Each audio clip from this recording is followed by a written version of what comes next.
ቂብታ ዝሕዙ ሰባት ክሳብ ካንሰር ዝኸደ ሕማማት ክሕዞም ይኽእሉ። ፍቕሪ የለን ንብል፣ ኩሉ ሰብ ፌክ እዩ ንብል፣ ኩሉ ዝቐርበና ዝጎድአና እዩ ዝመስለና ንነገራት ባሉታዊ ነገር ኢና ንሪኦ። እቲ ዝገበርናዮ መነፀር ናይ ቂምታ እንትርፎ ጸልማት ብርሃን የርእየናን ማለት እዩ። ሓንቲ ንመጻምታ ዝነበረ ይቕረ ከይበለት ደቃ ትዕቢ ሰበይቲ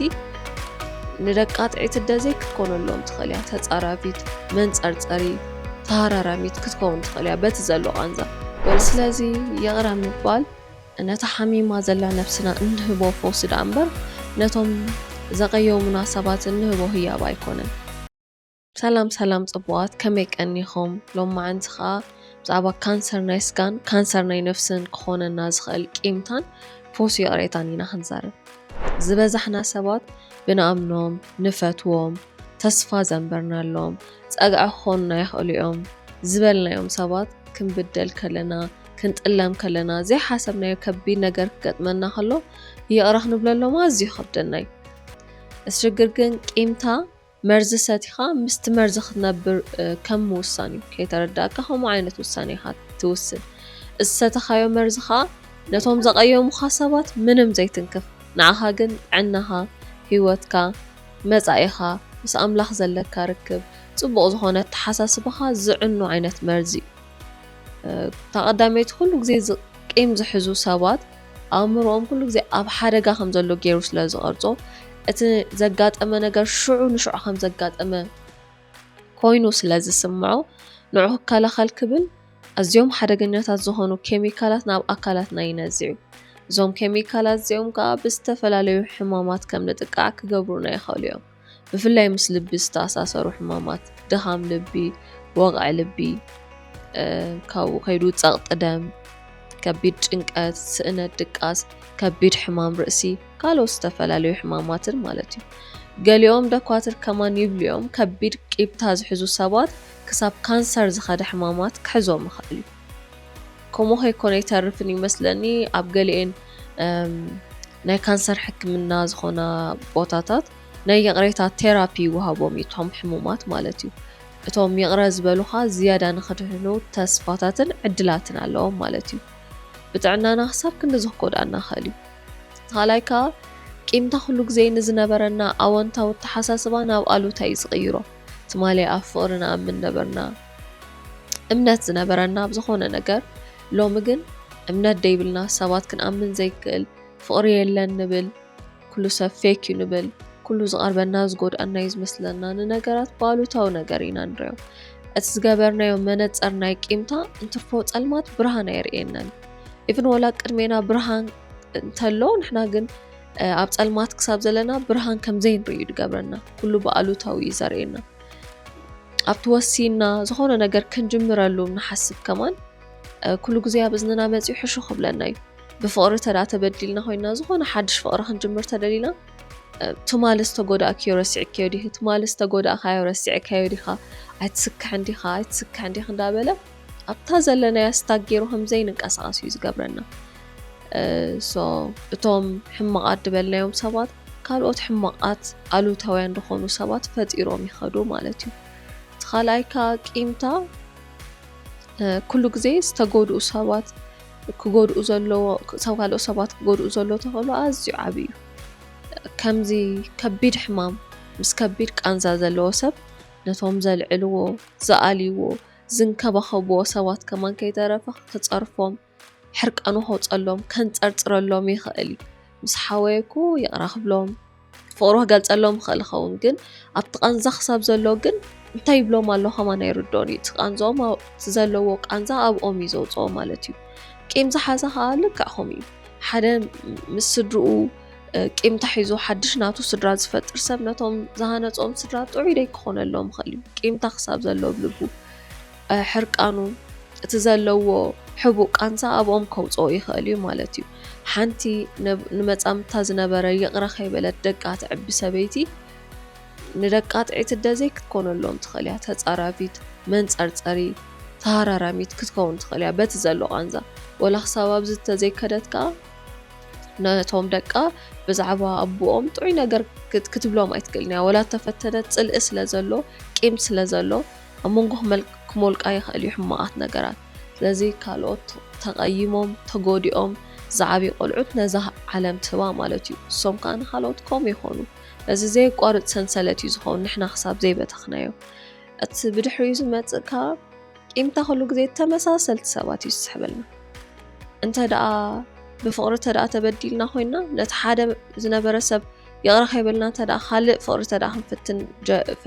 تدا حسيبنا وي تدا جميرنا قالوا زغدونا سبات ام حزنت تخوينهم قالوا زغد انا محزوت قالوا زغدونا عرو قالوا زغدونا بيتسب يغوتي تزمطلنا توشتنا زلو تمساسال عينت سب سلسحب مالتي ስለዚህ ተደጋጋም ተበደልቲ ታሰይትን እንዳኾንና ንነብር ማለት እዩ تناي موداتا قيمتا نابلع الدرجة تبصيحو كساب حنا مفداي كبصيح خالي مالتي سابنتهم زبدلنا سوات قال نجر كساب مغبار تازي قبرنايوم حما كساب ممناي كبصحنا يخالي بات خوينو بات ግን ኩሉ ጾሩን ከሕማ ውጽኢቱን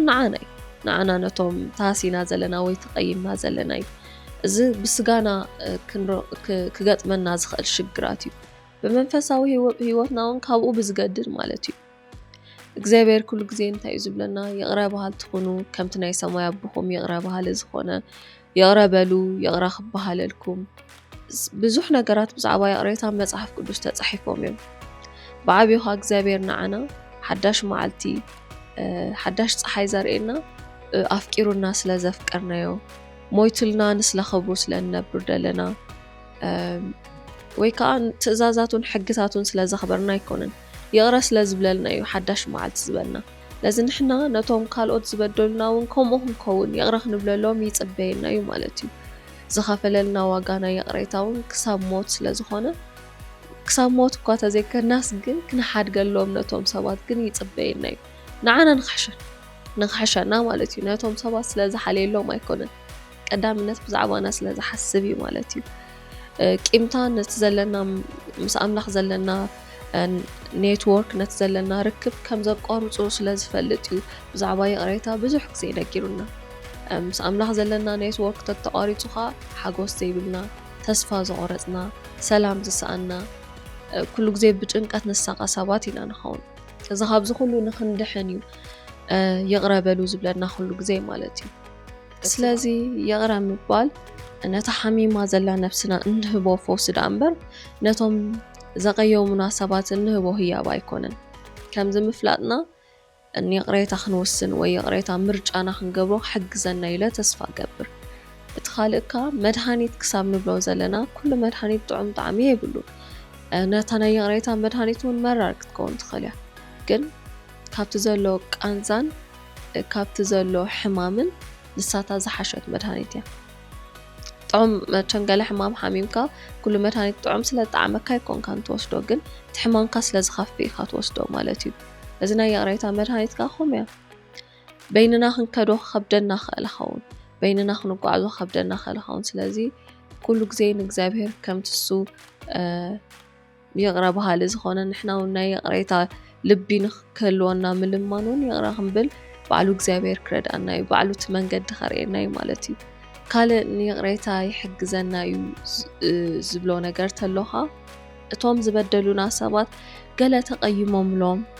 ይቕረ ዘይበሎም ሰባት ኩሉ ይኽእሉ ኾኑ ስለዚ መውፅእ ሕርቃኖም ገይሮምና ክኾኑ ይኽእሉ ኾኑ ናቶም ትራውማ ናይ ብንእስነቶም ዘለዎም ክኾኑ ይኽእሉ ተጎዲኦም ዘይተፈወሱ ሰባት ክኾኑ ስለ ዝኽእሉ ከምኡ ምሕሳብና ውን ንሕና ከምኦም ንኸይንከውንን ንዕኦም ውን ንኽንርዳእሎምን ናብ ይቕሬታ ክንጓዓዝን ይሕግዘና ኢለ ይሓስብ ማለት እዩ እቲ መወዳእታ ክብሎ ዝደሊ ብዛዕባ ይቕሬታ ከዓ ይቕረ ምባል ግድን ናብቶም ሰባት ምምላስ ኣይኮነን ቶክሲክ ተኾይኖም ቶም ሰባት ገና ዘይተሓከሙ ተኾይኖም ካብ ልብኻ ይቕረ ኢልካ ርሕቀትካ ሓሊኻ ክትነብር ትኽእል ኢኻ ግድን ኣይኮነን ናብኦም ምምላስ ማለት እዩ እቲ ብድሕሪኡ ዘልየና ነገር ነፍስና ምፍታሽ እዩ ናይ ብሓቂ ይቕሬታ ኢልና ኣሎም ዶ ነፍስና ምፍታሽ ገለየና ወላብቲ ይቕረ ኢልና ኣሎም ኢልና ዝሓሰብና ቶም ሰባት ክንዝክር ከለና እንታይ ይስማዓና ትኹነታት ክንዝክሮ ከለና እንታይ ይስማዓና ቶም ሰባት ኣብ መንገዲ ረኺብናዮም ኖርማል ሰላም ክንብሎም ንኽእል ዶ